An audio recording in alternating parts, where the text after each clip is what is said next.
Bu dürüst мәгълүмат, ул шундый заманалар иде ул вакытта, әйме? Анда нәрсә дип аталар? Унутtum да инде, группировки. Первогорская бабская контора дип аталадыр. ПБК дип йөртәләр яны. Анда малайлар группировкасы, кызлар группировкасы һәм анда элеккән кеше бик тикә булып саналадыр инде.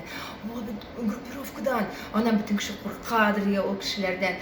Һәм мин уйлыйдым, миңа да кызларныкына керергә кирәк. Мин бит мощь, мин анда куркытачакмын. Пычак алырга кирәк, үземдә пычак алып йөрергә кирәк дип әлләсәр уйлыйдым. Бу ничәнче классларда булган икән? 9-нчы сыйныфлар булган микән бу? Ой, Аллага шөкер, бу башымдагы бу уйларны әти белән әни шат кына сугып чыгардылар минем башымнан. Мин моңа мең рәхмәтле, бу группировкаларга кермичә, анда эләкмичә, Аллага шөкер, исән-сау гына калдым. Аллаһу әкбәр.